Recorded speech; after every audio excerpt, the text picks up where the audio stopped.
Hello everyone, welcome back to sleepy classes. और आज geography lecture discuss करने से पहले डिस्कस करेंगे प्रीवियस ईयर क्वेश्चन यूपीएससी 2012 का, जो कि थी normally the temperature decreases with the increase in height from the earth surface because first the atmosphere can be heated upwards only from the earth's surface. Second, there is more moisture in the upper atmosphere. Third, the air is less dense in the upper atmosphere. तो इसका correct answer था हमारा option number C, that is 1 and 3 only. तो अब इसको हम देख लेते हैं कैसे। तो पहली स्टेटमेंट को जब कंसिडर करते हैं, the atmosphere can be heated upwards only from the earth surface, तो बिल्कुल ही करेक्ट स्टेटमेंट है ये, क्योंकि हमने पढ़ा था जब मैंने आपको ट्रोपोस्फेयर पढ़ाया था कि ट्रोपोस्फेयर जब हीट अप होती है, क्योंकि वहां पे बहुत सारे हम देखते हैं कि डस्ट पार्टिकल्स एग्जिस्ट करते हैं, बहुत सारे वाटर वेपर एग्जिस्ट करते हैं, तो वो होते हैं अर्थ की, जब हम बात करते हैं टेरेस्ट्रियल रेडिएशन की वजह से ये हीट अप होती है। ठीक है जी, तो ये तो हमारी हो जाती है बिल्कुल ही सही स्टेटमेंट। थर्ड स्टेटमेंट को कंसिडर करते हैं, the air is less dense in the upper atmosphere. तो ये बिल्कुल ही करेक्ट बात है, क्योंकि लाइट एयर जो है हम देखते हैं अपर एटमोस्फेयर में हमारी है, क्योंकि वो लेस डेंस होती है। सिमिलरली सेकंड स्टेटमेंट को कंसिडर करते हैं, there is more moisture in the upper atmosphere. तो ये स्टेटमेंट गलत क्यों हो जाती है? क्योंकि हमारी जो अपर एटमोस्फेयर वाली एयर है वो है लाइट। ठीक है जी, तो लाइट एयर में कैसे हम मोर मॉइस्चर आ सकता है? मोर मॉइस्चर मतलब उसको बना देगा वो डेंस, यानी कि बहुत ज़्यादा हैवी, तो वो ये स्टेटमेंट हो जाती है हमारी गलत। तो नेक्स्ट हम देखते हैं simple chapter 1 water in the atmosphere, chapter 11 class 11 NCERT की अगर हम बात करते हैं तो। ठीक है जी, तो इस चैप्टर में बेसिकली देखेंगे कि मैक्सिमम डेफिनेशंस ही हैं जो आपको कंसिडर करने की ज़रूरत है। तो देखते हैं पहली डेफिनेशन। तो पहली definition is for the humidity की अगर हम बात करते हैं, तो बहुत ही कॉमन वर्ड हम यूज़ करते हैं रेनी सीजन में, जब हम देखते हैं कि मानसून अराइव होते हैं हमारी कंट्री में, तो हम बोलते हैं बहुत ही ह्यूमिडिटी है हमारे आसपास। ठीक है जी, तो ह्यूमिडिटी हम कैसे बोलते हैं? क्योंकि जो पानी में उस टाइम पे मॉइस्चर है वो कंटेंट बहुत ज़्यादा हाई रहता है, इसलिए हम डेफिनेशन में अगर देखें इसको तो it is the water vapour present in the air, यानी कि पानी की मात्रा कितनी, या water in the vapour form air में कितना प्रेजेंट है, दैट इज ह्यूमिडिटी। ठीक है, तो इसको मेजर करने के लिए हम दो तरीके देखते हैं। सबसे पहले हमारे पास एब्सोल्यूट ह्यूमिडिटी आती है। एब्सोल्यूट ह्यूमिडिटी जो हमें एक्चुअल अमाउंट यानी एक्चुअल नंबर दे देती है कि कितना ही हमारे जो एयर में है पर क्यूबिक अगर मीटर बात करते हैं, या एक हम क्यूबिक मीटर वॉल्यूम अगर कंसिडर करते हैं, उसमें कितनी जो हमारी पानी की मात्रा है हमारे एयर में या एटमॉस्फेयर में, तो उसे हम बोलते हैं एब्सोल्यूट ह्यूमिडिटी। तो हमें एक डायरेक्ट अमाउंट या डायरेक्ट नंबर हमें देता है। ठीक है जी, the ability of the air to hold water vapour depends entirely on its temperature. Again बिल्कुल करेक्ट स्टेटमेंट है ये कि एयर की जो एबिलिटी है वाटर वेपर होल्ड करने की, वो तो डिपेंड करती है उसके टेम्परेचर पर। ठीक है जी, कि अगर हम गर्म करते रहेंगे एयर को तो हाई टेम्परेचर होता रहेगा, तो साथ ही साथ वो ड्राई होती रहेगी, तो उसकी एबिलिटी टू होल्ड वाटर जो है अगेन बढ़ जाती है। एंड सिमिलरली वाइस वर्सा होता है, एबिलिटी कम हो जाती है जब पानी या फिर टेम्परेचर जो होता है हमारा लो। सिमिलरली अगर हम रिलेटिव ह्यूमिडिटी की बात करते हैं, रिलेटिव की बात करें तो यहाँ पे हम बात करेंगे परसेंटेज की। ठीक है जी, रिलेट कर रहे हैं हम किसी और के साथ, तो वो हमें परसेंटेज देगी किसका? एक्चुअली में जितनी टोटल कैपेसिटी है उसके अकॉर्डिंगली। कैपेसिटी तो हम कंसिडर करके चलते हैं, मान के चलते हैं कि 100% ही है किसी भी चीज़ की, कि फुल पोटेंशियल जो है एयर की वाटर वेपर होल्ड करने की वो 100% है, बट उसके अकॉर्डिंग से उसको अगर रिलेट करें हम एग्जिस्टिंग ह्यूमिडिटी के साथ, तो कितना परसेंटेज हमारी एयर है वो या वाटर वेपर है एयर में, वो कितनी एग्जिस्ट करती है, वो हमें बताती है रिलेटिव ह्यूमिडिटी। पढ़ लेते हैं एक बार। The percentage of moisture present in the atmosphere as compare to its full capacity at a given temperature is known as relative humidity. With the change of air temperature, the capacity to retain moisture increases and decreases, and the relative humidity is also affected. It is greater over the oceans and least over the continents. तो पहले वाली statement again वही same हो जाती है कि temperature के basis पे हम देखते हैं कि वेरी करता है हमारा ह्यूमिडिटी। एब्सोल्यूट ह्यूमिडिटी अगर वेरी करिए तो रिलेटिव तो अगेन हम रिलेट कर रहे हैं, तो उसी के बेसिस पे वो वेरी करेगी। सिमिलरली अगर हम बात करते हैं कि जो हमारी ह्यूमिडिटी है वो greater over the oceans and less over the continents है, वो भी बहुत ऑब्वियस सी बात है, क्योंकि ओशंस ऑलरेडी एक मॉइस्चर का सोर्स है, पानी का सोर्स है, तो एयर उसी के ऊपर अगर एग्जिस्ट करेगी उसी के बेसिस पे, तो वो कंपैरेटिवली कॉन्टिनेंट्स जहाँ पे कोई वाटर का सोर्स एज सच नहीं होता है, तो वहाँ पे हम देखते हैं कॉन्टिनेंट्स में लेस ह्यूमिडिटी है और ओशंस में हाई ह्यूमिडिटी है। तो अब नेक्स्ट में हम देखते हैं और सारी डेफिनेशंस हमारे पास हैं।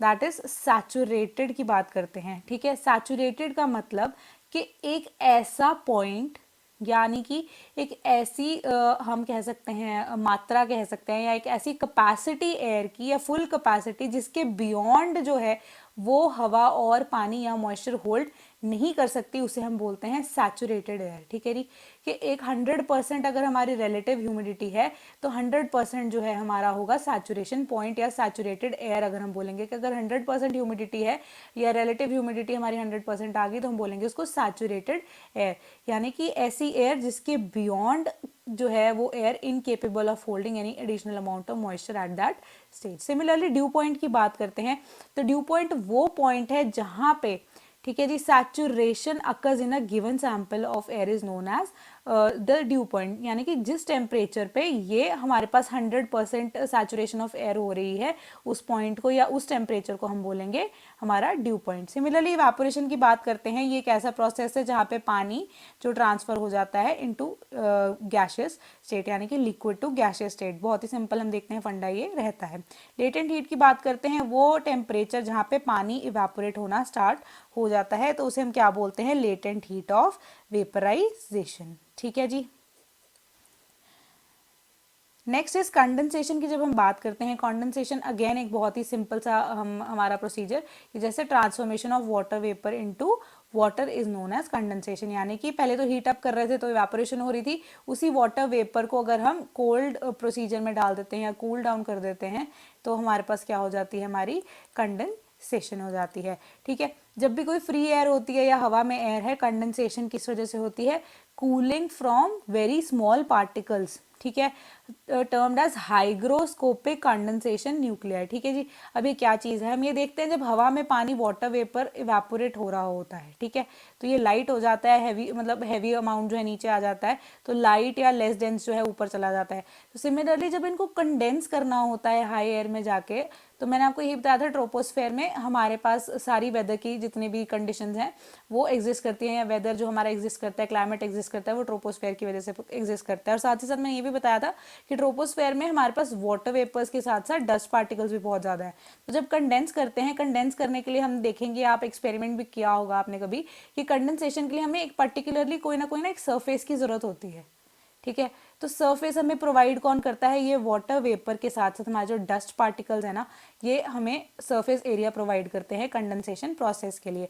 तो dust, smoke and salt from the ocean are particularly good nuclei because they absorb water. तो हम जो एब्जॉर्ब करते हैं वाटर उसे हाइग्रोस्कोपिक बोलते हैं। ठीक है जी, जो पानी एब्जॉर्ब करने वाले एलिमेंट्स हैं उन्हें हाइग्रोस्कोपिक बोलते हैं। तो ऐसी कंडेंसेशन जो ऐसे एलिमेंट्स के सरफेस की वजह से हो तो इन्हें हम बोलते हैं हाइग्रोस्कोपिक कंडेंसेशन। तो अब कंडेंसेशन होती कहते कैसे है कि जब टेम्परेचर एयर का कम हो जाता है टू द ड्यू पॉइंट, यानी कि ऐसा पॉइंट या ऐसा टेम्परेचर जिसके बियॉन्ड पानी होल्ड नहीं कर सकते हमारा जो एयर है। तो और अगेन हम कह रहे हैं साथ साथ हमारा टेम्परेचर भी वो एक लो है, तो वो अगेन डेंस होता है, बहुत ज़्यादा हैवी हो जाएगा। ठीक है, तो both volume and temperature are reduce, again जो डेंस होना शुरू हो जाएगा। And the moisture is added through evaporation, उसी एयर में फर्दर जो है नीचे से पानी और इवेपोरेशन की वजह से ऐड होता रह रहा है, तो इस वजह से क्या होगा, ये पार्टिकल्स अगेन बहुत ज़्यादा फिर से डेंस होने लग जाते हैं। ठीक है, however most favourable conditions for condensation is the decrease in air temperature. जिस हिसाब से हम देखते हैं टेम्परेचर डिक्रीज होता रहेगा, कंडेंसेशन के उतने ही प्रोसेस जो हम देखते हैं वो तेज होता रहेगा। Similarly after condensation the water vapour और moisture in the atmosphere takes on the following terms, यानी कि कुछ टेम्परेचर के बेसिस पे या कुछ हमारी वेदर कंडीशंस की वजह से या वो ड्यू बन जाती है, फ्रॉस्ट बन जाती है, फॉग बन जाती है या क्लाउड्स बन जाती है। तो देख लेते हैं आगे ये सब क्या है। सबसे पहले बात करेंगे हम ड्यू की। ठीक है जी, तो जब एक हम देखते हैं पानी का कंटेंट है या मॉइस्चर का कंटेंट है, ठीक है, ये वाटर ड्रॉपलेट्स के बेसिस पे हम देखते हैं, सुबह उठ के कई बार बहुत सारे वाटर के या लीव्स पे देखते हैं बहुत सारे छोटे छोटे छोटे छोटे छोटे ड्रॉप्स जो हैं वो पानी के गिरे होते हैं, तो उसे हम बोलते हैं ड्यू ड्रॉप्स, है ना। तो ये ड्यू ड्रॉप्स जो हैं वो कब होते हैं, जब वाटर वेपर कंडेंस हो जाते हैं, कंडेंसेशन का ही फॉर्म है। और ये कैसे होता है, जब कंडेंस होता है पर्टिकुलरली हम देखते हैं जो जिस भी एरिया पे ये वाटर वेपर लैंड होगा वो इससे ऑलरेडी एक कूलर पोजीशन पे है। ठीक है, तो एक सॉलिड सरफेस पे जब एक गैशियस फॉर्म में मॉइस्चर के कंटेंट बिलो नहीं, फ्रीजिंग पॉइंट से ऊपर ही हो, ठीक है जी, फ्रीजिंग पॉइंट से ऊपर ही हो, तो उस टाइम पे हम कहते हैं ये बन जाएंगे हमारा ड्यू। यानी कि जो कोल्डर सरफेस पे हमारी मॉइस्चर कंटेनिंग या सैचुरेटेड एयर है, ठीक है, वो आकर कर जाती है रेस्ट, तो वो बन जाती हैं हमारी ड्यू ड्रॉप्स, यानी कि ड्यू की फॉर्मेशन हो जाती है। सिमिलरली अगर हम बात करते हैं फ्रॉस्ट की, तो सेम ही कंडीशन रहती है, बट फर्क ये है कि यहाँ पे हम बात कर रहे हैं कि ड्यू ड्रॉप्स के लिए हमारे पास जो टेम्परेचर है वो अबव फ्रीजिंग पॉइंट होना चाहिए, है ना। यहाँ पे हमारा अगर टेम्परेचर बिलो फ्रीजिंग पॉइंट चला जाता है तो उस टाइम पे क्या होता है, यानी कि जो वाटर वेपर है वो कोल्डर सब्सटेंसेस के हम कहते हैं कांटेक्ट में आ गए हैं और टेम्परेचर ऑलरेडी फ्रीजिंग पॉइंट यानी कि 0 या उससे नीचे है, तो क्या होगा, ये हमारी बन जाएगी फ्रॉस्ट, यानी वो बर्फ जैसी दिखने शुरू हो जाएगी, रादर देन वो ड्रॉप्स नहीं, एक हल्के से हम कह सकते हैं सॉलिड या सेमी सॉलिड स्टेट में चले जाएगी। ठीक है जी, तो उसे हम बोल देते हैं फ्रॉस्ट। सिमिलरली जब हम फॉग की बात करते हैं, फॉग एक बहुत ही कॉमन फिनोमिना है इंडिया की बात करें तो, या नॉर्थ इंडिया की पर्टिकुलरली बात करते हैं, तो टेम्परेचर जब है हमारा large quantity of water vapour, all of a sudden एकदम से ही टेम्परेचर ड्रॉप हो जाता है, वाटर वेपर एग्जिस्ट कर रहा है और वो एकदम से ही कंडेंस कर देता है, यानी कि एकदम से ही टेम्परेचर फॉल हो जाता है, तो जो पानी है वो कंडेंसेशन अपने आप में ही फाइन डस्ट पार्टिकल्स के बेसिस पे हो जाती है, हाइग्रोस्कोपिक कंडेंसेशन हो जाती है, और इस वजह से क्या होता है, फॉग की फॉर्मेशन हो जाती है एक तरह से एक क्लाउड के बेसिस पे। ठीक है जी, वो क्लाउड जो है वो बिल्कुल ही near to the base of ground होता है, क्योंकि ग्राउंड एक्चुअली में एक पर्टिकुलरली हम देखते हैं इसका बेसिक जो हमारे पास जो सॉलिड है जिसके कांटेक्ट में आके सारी की सारी चीज़ें होती हैं, ये हमारी फॉग की फॉर्मेशन करती हैं। सिमिलरली अगर हम स्मॉग की बात करते हैं, ठीक है जी, तो smog again is in the urban and centres, smoke provides plenty of nuclei which help the formation of fog and mist. Such a condition when fog is mixed with smoke is described as smog. तो smog होता है smoke plus fog. ठीक है, fog तो हमने देख ली कि कैसे होती है, पर्टिकुलरली उसके साथ जब मिल जाती है स्मोक फ्रॉम इंडस्ट्रियल एरियाज तो ये मिलके बन जाती है स्मॉग। तो हम देखते हैं फॉग वर्सेस मिस्ट क्या होता है। फॉग और मिस्ट में बस एक ही डिफरेंस है कि जो फॉग है या जो हमारी फॉग है उसके पास उसके अंदर इतना वाटर कंटेंट नहीं होता, वेराज मिस्ट की बात करते हैं इसमें पानी का कंटेंट बहुत ज़्यादा होता है। और मिस्ट जो है सिर्फ और सिर्फ हम देखते हैं कि वाटर कंटेंट ज़्यादा होने की वजह से हमारे माउंटेनियस एरियाज में ज़्यादा होती है, तो इस वजह से मिस्ट की वजह से ज़्यादा ठंड होती है एज़ कम्पेयर टू फॉग। ठीक है, फॉग जो ड्रायर एरियाज में हम प्लेन एरियाज में ज़्यादातर देखते हैं, जहाँ पे warm currents of the air come in contact with the cold currents.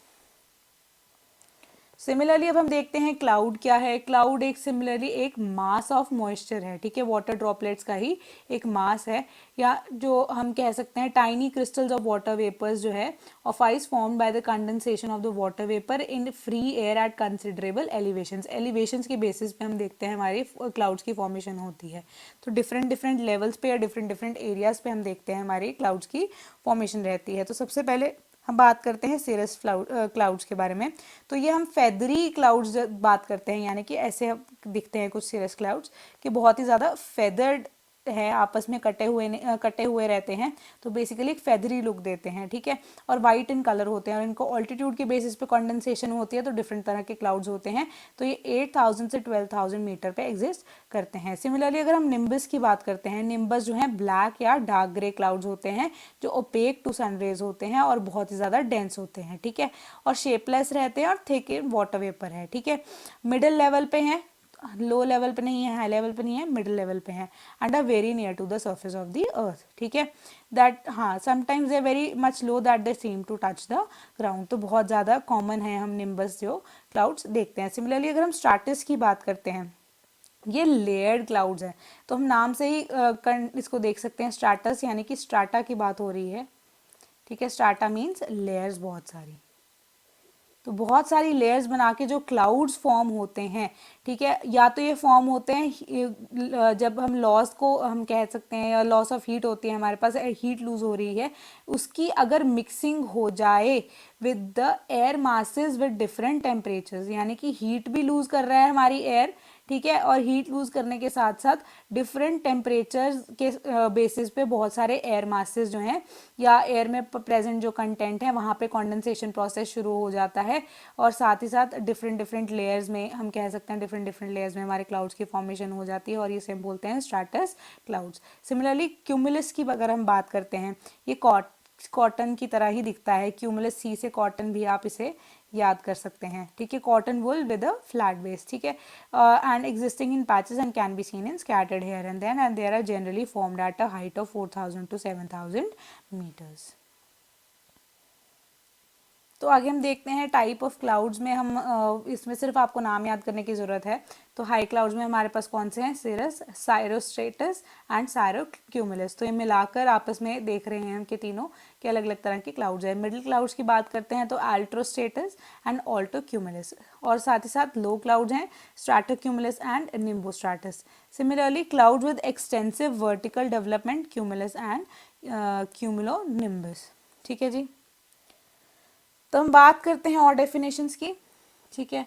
तो रेनफॉल अगेन हम बात करते हैं कि प्रेसिपिटेशन का एक फॉर्म है कि जब वाटर वेपर कंडेंस होके क्लाउड्स बन जाते हैं। क्लाउड से अगर पानी यानी कि एक लिक्विड की फॉर्मेशन में अगर हम देखें प्रेसिपिटेशन हो तो उसे हम बोलते हैं रेनफॉल। स्नोफॉल जो होती है अगेन हमारी सॉलिड के फॉर्म में होती है थोड़ी सी, तो सॉलिड या सेमी सॉलिड स्टेट में जब प्रेसिपिटेशन अकर होती है and lower than the temperature at 0 degree, ठीक है ना, वो precipitation takes place in the form of fine flakes of snow and it is called snowfall.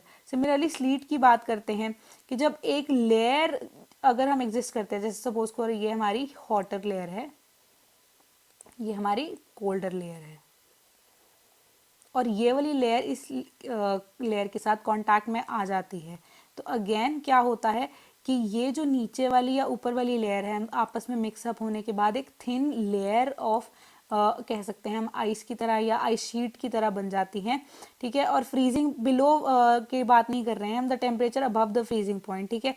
इसका जो है above the freezing point temperature है, इसका below the freezing point temperature है। आपस में कांटेक्ट होने के बाद एक्सचेंज ऑफ हीट की बात होती है। तो एक जो सेमी सॉलिड शीट या शीट हल्की सी एक लेयर हम कह सकते हैं जो कि ना लिक्विड है ना ही सॉरी ना ही लिक्विड है ना ही सॉलिड है, उसे हम बोलेंगे स्लीट। जो हम देखते हैं कि सरफेस के ऊपर कहीं ना कहीं प्रेवलेंट भी रहती है, उसे हम बोलेंगे स्लीट। सिमिलरली हेल स्टोन्स की बात करते हैं कि sometimes the drops of rain after being released by the clouds become solidified into small rounded solid pieces of ice and which reach the surface of the earth called hailstones, and it has several concentric layers of ice one over the other।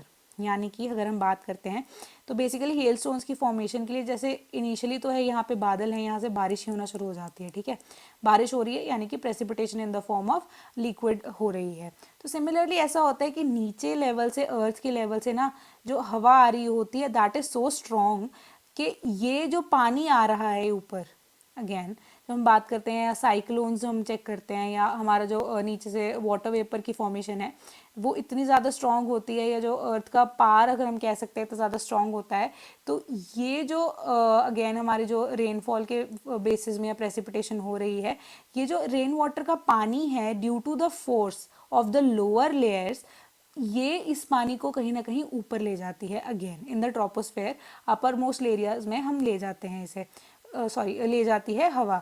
तो similarly हमने ये चीज़ पढ़ी थी कि troposphere में for every 165 metre 1 degree Celsius जो है temperature वो डाउनफॉल करता है। तो सिमिलरली तो ये जो पानी एक पर्टिकुलर टेम्परेचर पे था उसमें से अगर वहाँ पे हम देखते हैं माइनस होना शुरू हो जाता है टेम्परेचर, तो एक पॉइंट पे आकर हम देखते हैं कि जो ये वाटर ड्रॉपलेट्स हैं ये टर्न हो जाती हैं इनटू आइस के हम कह सकते हैं बॉल्स छोटे छोटे, जिसे हम बोलेंगे हेल स्टोन्स, ठीक है जी।